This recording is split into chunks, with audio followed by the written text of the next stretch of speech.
तूफानों से आंख मिलाओ, सैलाबों पर वार करो, मल्लाहों का चक्कर छोड़ो, तैर के दरिया पार करो। बच्चों, मल्लाह होते हैं जो नदी पार कराते हैं। तो गुड मॉर्निंग डियर स्टूडेंट्स, और आप सभी का स्वागत है हमारे चैनल इंसेप्शन एक आरंभ में। उम्मीद करता हूँ सभी आप मुझे जानने लग गए होंगे। मेरा नाम है मनीष कुमार, मैं आपको पढ़ाता हूँ केमिस्ट्री। तो बच्चों, हमारी जो फर्स्ट यूनिट है क्लास 10th की, वो हमने बहुत ही अच्छे से ऑल इम्पोर्टेंट रिएक्शंस अलग से पढ़ लिया है, एक क्विक रिवीजन अलग से पढ़ लिया है, सारे क्वेश्चन सोल्व कर लिए हैं, थ्योरी बहुत अच्छे से हमने कंप्लीट कर लिया। तो आज हम शुरू कर रहे हैं, आज के लेक्चर से हम शुरू करेंगे अपनी यूनिट सेकंड का फर्स्ट लेक्चर। ये इंट्रोडक्टरी लेक्चर होगा। तो फर्स्ट यूनिट थी, उसके बाद जो सेकंड यूनिट है, फर्स्ट यूनिट थी हमारी केमिकल रिएक्शंस एंड इक्वेशन। अब जो सेकंड यूनिट है वो है एसिड बेस एंड साल्ट्स। तो ये इसका ओरिजिन कहाँ से आया कि एसिड बेस और साल्ट है क्या, कौन, क्यों, थोड़ा सा इनका इंट्रोडक्शन पढ़ेंगे। नेक्स्ट लेक्चर में हम जो हमारा एग्जैक्ट सिलेबस से है वहाँ पे फुल रिदम में फ्लो में आ जाएंगे। यहाँ से हम उनको टच करने की कोशिश करेंगे कि एक बार इस यूनिट के साथ हम मिल जाएं कि हमने कहाँ ये पढ़नी छोड़ी थी, कहाँ से फिर से शुरू करना है। ये कहानी है आज के लेक्चर की। तो शुरू करते हैं आज का लेक्चर। नाम क्या है? Acid base and salt. तो देखो बच्चों, जो मैटर था, कहानी सारी होती है शुरू मैटर से। कहाँ से शुरू होती है? मैटर से। मैं आपको एक बार आपकी 9th क्लास में लेके चलूंगा वापस, वहां आपने मैटर पढ़ा होगा। और मैटर को आप लोगों ने डेफिनेशन जब पढ़ी होगी तो मैटर की डेफिनेशन में आपने पढ़ा होगा, matter is anything that occupy some space and have some volume, shape, और ये सब चीज उसकी होगी। कुछ स्पेस ऑक्यूपाई करना होना चाहिए और कुछ उसका वॉल्यूम होगा, वही तो होता है मैटर। चलो, तो मैटर को हमने अलग अलग कैटेगरीज में डिवाइड किया था। मान लो हम इनको स्टेट के हिसाब से पढ़ा था। तो स्टेट्स ऑफ मैटर जो हमने पढ़ी थी, क्या क्या पढ़ी थी? एक पढ़ी थी हमने सॉलिड, दूसरी पढ़ी थी हमने लिक्विड, और तीसरी हमने पढ़ी थी गैस। 3 स्टेट्स पढ़ी थी हमने मैटर की। स्टेट्स के हिसाब से अगर हमने मैटर को डिवाइड किया था तो 3 स्टेट्स थी, सॉलिड, लिक्विड और गैस। आप सभी को पता था सॉलिड की फिक्स शेप होगी, इसकी कोई फिक्स शेप नहीं होगी, क्योंकि ग्लास में डालो ग्लास जैसी, बाल्टी में डालोगे बाल्टी जैसा, मग में डालोगे मग जैसा। ऐसी गैस की तो कोई शेप नहीं है, इसको जहां भी जैसे भी छोड़ दो। इसके जो मॉलिक्यूल्स होते हैं वो बहुत दूर दूर होते हैं, उनके अट्रैक्शन फोर्स बहुत कम होता है, नेग्लिजिबल होता है। यहाँ मैक्सिमम होता है, यहाँ मॉडरेट होता है। ऐसे इनकी हमने प्रॉपर्टीज पढ़ी थी सारी कि कहाँ कहाँ क्या क्या होता है। तो स्टेट्स ऑफ मैटर हमने 3 टाइप्स में डिवाइड किया था। उसके बाद हमने इनको डिवाइड किया था कंपोजिशन में। कंपोजिशन के हिसाब से हमने किसको डिवाइड किया था? मैटर को। कंपोजिशन कंपोजिशन के हिसाब से हमने मैटर को किस में डिवाइड किया था भाई? कंपोजिशन जब हमने पढ़ी तो कंपोजिशन के हिसाब से हमने इनको सब्सटेंसेस में डिवाइड किया था कि कोई भी मैटर होगा वो 2 तरह के सब्सटेंसेस में पाया जाएगा। कैसे? एक तो होंगे प्योर सब्सटेंसेस, प्योर सब्सटेंसेस, और दूसरे क्या होंगे? Impure substances, impure substances. Composition के हिसाब से हमने 2 पार्ट्स में डिवाइड किया था, प्योर सब्सटेंसेस और इम्प्योर सब्सटेंसेस। तो आगे देखो, प्योर सब्सटेंसेस को जब हमने फर्दर डिवाइड किया, ये 9th क्लास की आपकी सेकंड यूनिट में आपने पढ़ा होगा कि जब कंपोजिशन के हिसाब से हमने मैटर को डिवाइड किया तो हमने किस में किया था कि प्योर सब्सटेंसेस होगा और एक इम्प्योर सब्सटेंसेस होगा। अब प्योर सब्सटेंसेस में भी हमने फर्दर डिवाइड कर दिया था कि भाई एक होंगे एलिमेंट्स, एक होंगे एलिमेंट्स और दूसरे होंगे कंपाउंड्स।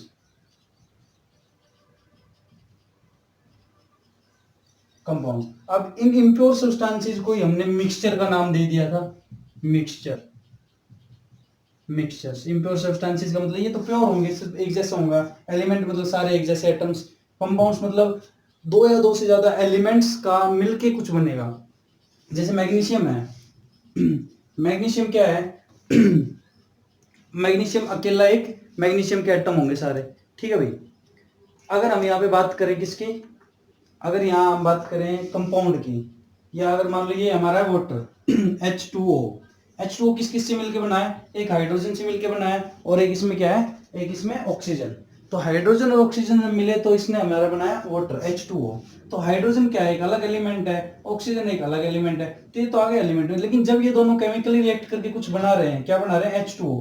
केमिकली रिएक्ट करके एक फिक्स प्रोपोर्शन में कुछ केमिकली रिएक्ट करेंगे और बनाएंगे क्या बनाएंगे H2O। और H2O क्या होगा, एक कंपाउंड होगा कि दो से दो ज्यादा एलिमेंट्स जब एक दूसरे से साथ केमिकली बॉन्ड बना के केमिकली रिएक्ट करके कुछ भी नया फॉर्म करेंगे तो वो जो होगा उसको कहते हैं कंपाउंड। इसमें ये इंपॉर्टेंट फीचर ये था कि ये एक फिक्स मास के प्रोपोर्शन में ही आपस में रिएक्ट करेंगे, तो ये आ गया कंपाउंड। इधर आ जाओ, मिक्सचर को हमने पढ़ा था, एक तो होमोजीनियस, क्या पढ़ा था, होमोजीनियस,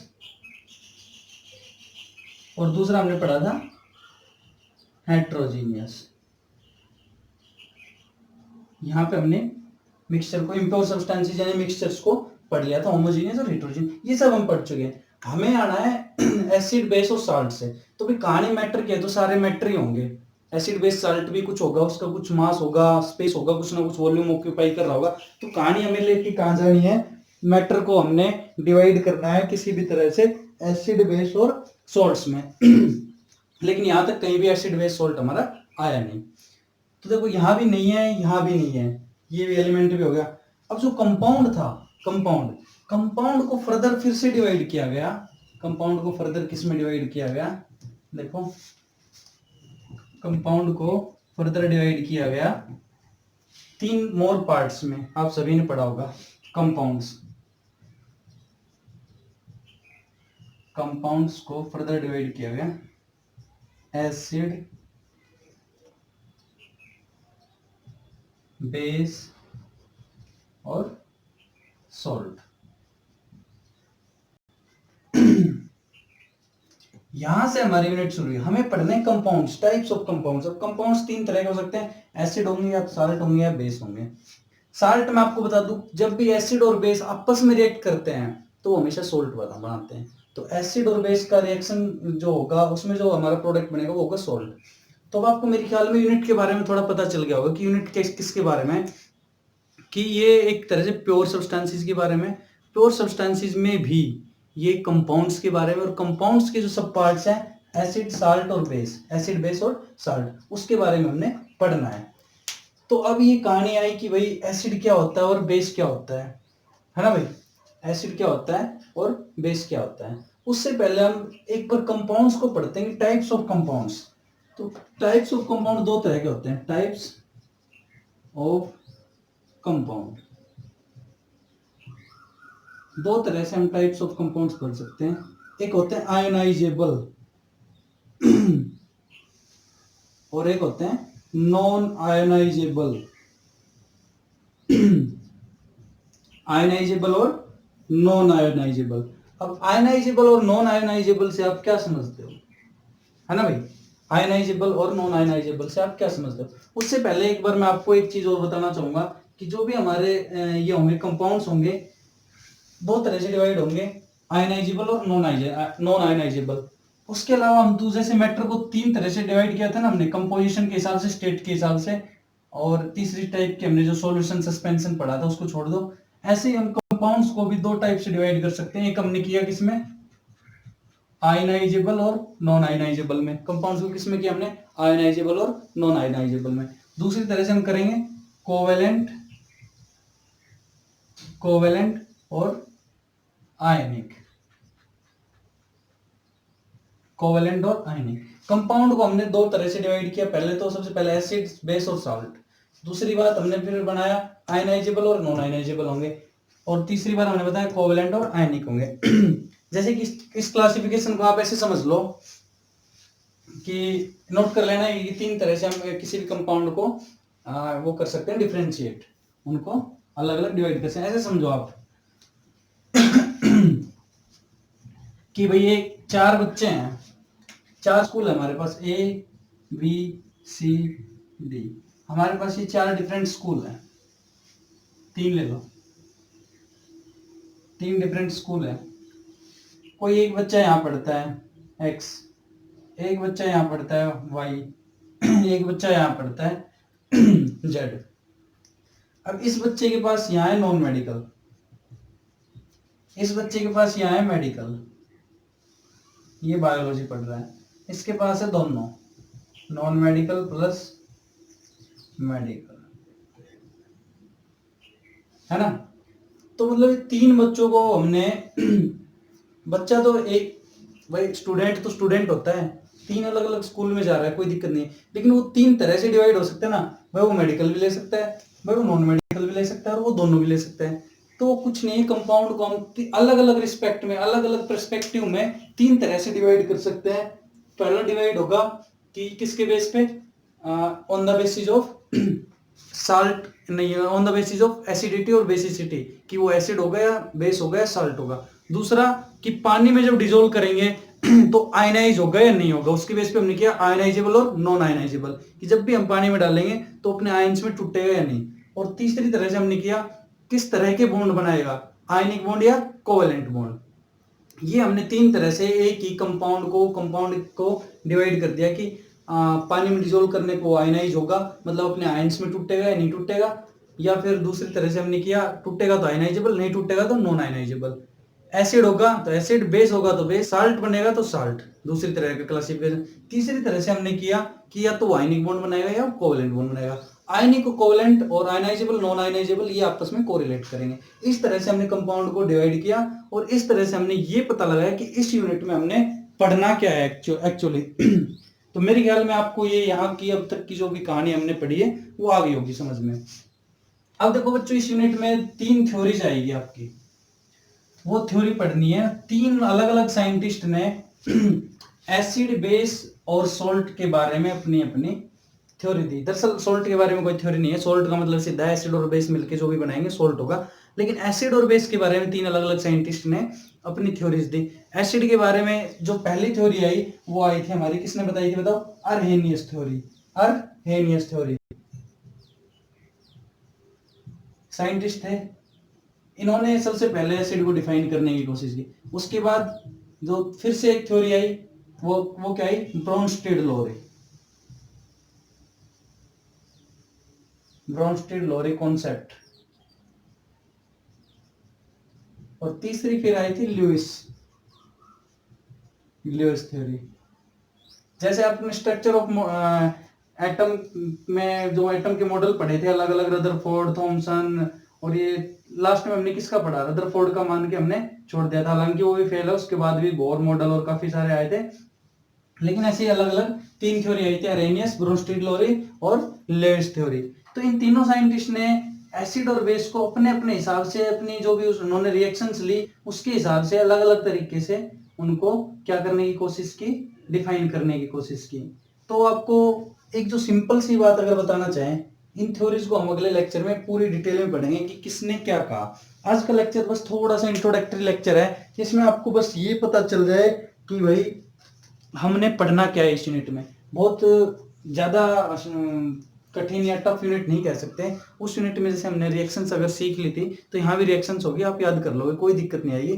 कुछ एक कॉन्सेप्चुअल क्वेश्चन यहाँ बनेंगे, एसिड क्या होता है, बेस क्या होता है, ये एसिड का पीएच के क्वेश्चन कई बार एनटीएससी में पूछे जाते हैं, हालांकि हमारे सीबीएसई के उसमें पीएच का बस नाम है, पावर ऑफ हाइड्रोनियम आयन, वो भी पढ़ेंगे सारा। तो आप इस यूनिट के रिदम में आ जाओ। ये लेक्चर आज ज्यादा कुछ नहीं पढ़ेंगे, इस लेक्चर को देखो। नोट्स आपने अगर फर्स्ट यूनिट के बना लिए, उसके पीछे 2 पेज छोड़ देना, उसके पीछे 2 पेज छोड़ देना, कि बीच में अगर कहीं से कोई क्वेश्चन मुझे मिलता है कि भाई ये उस यूनिट में इंपॉर्टेंट क्वेश्चन था, कोई और बुक आती है या कहीं से मुझे मिलता है, वो मैं साथ साथ आपको राइट डाउन करा दूंगा। फिर नोटबुक में टेस्ट जो लिया है वो राइट डाउन कर लेना, नोट्स बना लेना अच्छे से। सारे वीडियो लेक्चर यूट्यूब पे अवेलेबल हैं, आप लोग प्लेलिस्ट में जाके सारे लेक्चर कभी भी देख सकते हो, और चैनल को सब्सक्राइब कर लोगे तो आपको हर एक वीडियो का नोटिफिकेशन भी आ जाएगा। उसके अलावा आपको जो भी हमने एनसीईआरटी क्वेश्चन कराए थे वो सारे नोट करने हैं, लास्ट में 2 पेज छोड़ने हैं, उसके बाद ये यूनिट शुरू कर देनी है। उसके अलावा अगर बीच में मैं कुछ कराता हूँ तो काफी सारे बच्चों को प्रॉब्लम होती है कि सर ये कहाँ लिखे, तो बेटा कुछ मत किया करो आप, जहां आपने कर रखा, मान लो ये एक पेज है, मैंने नोट्स बनवाया और आपका पेज यहाँ खत्म हो गया, अब अगला पेज है तो इसको यहीं छोड़ दो। अगले पेज पे अगर मान लो कोई नया टॉपिक आ गया बीच में यूनिट का, तो उस टॉपिक का नाम लिखो यहाँ पे और उस पेज पे कर लो। यहाँ पे लिख दो कंटिन्यूड, पेज नंबर दे दो यहाँ, और इसमें लिख दो कंटिन्यूड एट पेज नंबर इतना, और नेक्स्ट पेज में जब भी ये टॉपिक बीच का खत्म हो जाएगा वहां से फिर से शुरू कर दो। ये मत सोचा करो कि बीच में कहाँ, कोई दिक्कत नहीं है, अब तुम बड़े हो गए, तुम्हें पता है कि ये यहाँ से खत्म किया तो यहाँ से शुरू होगा, बीच में कुछ आ गया। छोटे बच्चों के लिए होता है कि कंटिन्यू पढ़ना होता है, उनको वो कंफ्यूज हो जाते हैं। आप लोगों को जरूरत नहीं है बताने की, आप सीधा अपना जहां ये कहिए, आप यहाँ दूसरा टॉपिक आ गया, टेस्ट आ गया, तो कहीं भी बीच में शुरू करके लिख दिया, और मुझे केमिस्ट्री में आपको कोई प्रॉब्लम नहीं होगी अगर आप ऐसे करोगे तो। लेकिन एक सिस्टम होना चाहिए, हैंड राइटिंग सभी की बहुत अच्छी होनी चाहिए, हैंड राइटिंग इंप्रूवमेंट करो। टेस्ट में आप लोग परफॉर्मेंस जो बच्चे कर रहे हैं अच्छा कर रहे हैं, कॉन्सेप्ट्स आपके क्लियर हो रहे हैं, हैंड राइटिंग आपकी गंदी है काफी बच्चों की, तो उसको थोड़ा सुधारो। सिंबल वगैरह पे ध्यान दिया करो। थोड़ी सी टेक्निकल चीजें जो बारीकियां हैं केमिस्ट्री की, कि रिएक्शन लिखते टाइम उनके नीचे उनके नाम लिखने, एरो सीधी बनाना, स्टेट साथ में लिखना, एलिमेंट्स की जब नाम लिखो पोटेशियम की स्पेलिंग आधे बच्चे गलत लिखते हैं, वो सब चीजें थोड़ी थोड़ी इंप्रूव करोगे तो हो जाएगी, कोई बड़ी बात नहीं है। ज्यादा यूनिट नहीं है, 5 यूनिट है, बहुत इजी केमिस्ट्री है। मैं आपको कह रहा हूँ 27 नंबर के आसपास आती है, 25 से 27।